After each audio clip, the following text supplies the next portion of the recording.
Hello. Today we're going to talk about the ratio which fuses together angle and length, or angle and color, angle and wavelength. Basically, there is a universal ratio which governs this. If you want to convert angle to length in nanometers, or wavelength of color, the ratio is 8.91577. This ratio basically converts interchangeably angle to wavelength in nanometers or wavelength to angle. So to convert angle to wavelength, you simply choose the angle, and the example is 45 degrees, times the ratio 8.91577, which equals approximately 401.2 nanometers. The equation can work in reverse. So for example, choosing 401.2 nanometers, divide by the ratio. The angle equals 45 degrees. Using pyramids between 45 and 90 degrees, this ratio works. Moving to the next slide, this explains the different octaves of angle for the baseline value, being the Planck length, scaled up to the octave of color. So 401.21 nanometers, as previously mentioned, is the Planck length 93 octaves above. As you can see, all of the angles are also octaves of the circle, because the circle is the primary equivalent to the Planck length, starting at 360 degrees and moving down. Again, the pyramids use the octave between 45 and 90 degrees. And this slide basically illustrates how a pyramid is registered in the hyperdimensions, or how the hyperdimensions recognize a pyramid, which is quite simply by the apex. The angle of a pyramid is measured by the apex, or from the apex, and that is the angle that has the meaning assigned to a pyramid. It is not from the base up, it is from the apex down.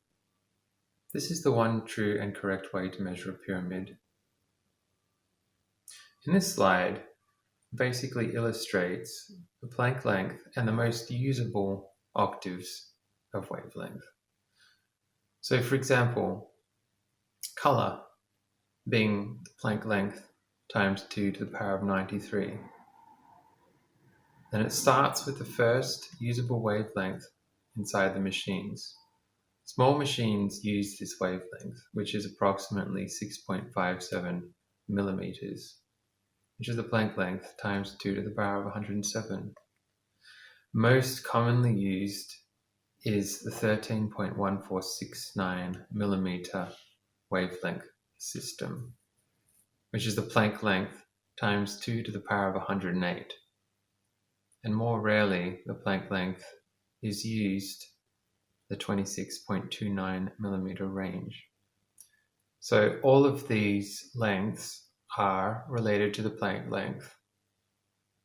However, these are the fundamental values for the Planck length, and not actually the wavelengths used within the machine, but they are the starting point of where the wavelengths are scaled.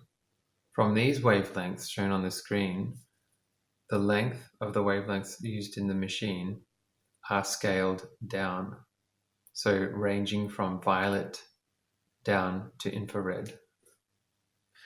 In this slide basically shows an equivalence table for the wavelengths range, the angle range, and the color range in wavelength. So I'll just focus basically on the system for the larger prototype wavelength range. Most pyramids use the 13.14 millimeter to the 26.29 millimeter range. And there's one reason for this which stands out more than any other, and it is quite simply all to do with the fundamental speed that longitudinal waves travel through the x-axis of a quartz crystal. Because inside the machines, the speed of light must be slowed down by simply coupling a hyperdimension with a spectral line in order to achieve a much slower propagation velocity for the wavelength inside the machine. This basically matches the quartz crystal relatively close, or close enough so that the quartz can actually be used as a practical oscillator inside the pyramids. In short, without getting into too much detail, the spectral lines are used as an energy medium to carry the wavelength, and as a result, the speed of light is dropped by 15 octaves to closely match the speed of a longitudinal wave traveling down the x-axis of a quartz crystal. This table also has the angle equivalents ranging from 45 to 90 degree pyramids, and the color base representing that is 401.21 nanometers to 802.42 nanometers. The pyramid angles are also illustrated here, 45 degrees being responsible for the left column and 90 degrees responsible for the right. And moving to the next slide, you can basically see that the pyramids ranging from 45 degrees to 90 degrees cover the entire monochromatic color spectrum. The 45 degrees being responsible for a 401.21 nanometer pyramid, and 90 degrees responsible for the 802.42 nanometers. So, as you probably would have gathered by now, the angle of a pyramid is directly in relationship to the wavelength or the color. And as the angle increases of the pyramid, so does the wavelength, for they are intrinsically tied and can be visualized by looking at angle with the pyramid apex at the center of a circle and the wavelength being responsible for the circumference of a circle. As the angle of the pyramid changes, so does the wavelength, because so does the circumference of the circle, or the arc which it creates. This is another way to visualize it, the apex of the pyramid being the center of the circle, and the arc of the circle. So as the arc changes and increases in length, so does the angle of the pyramid. This is also another way to depict the spectrum using the familiar RGB system of blue, red, and green. And basically, this diagram has the equivalence of color to the blue, red, and green in relationship to the angle. This is just an example slide.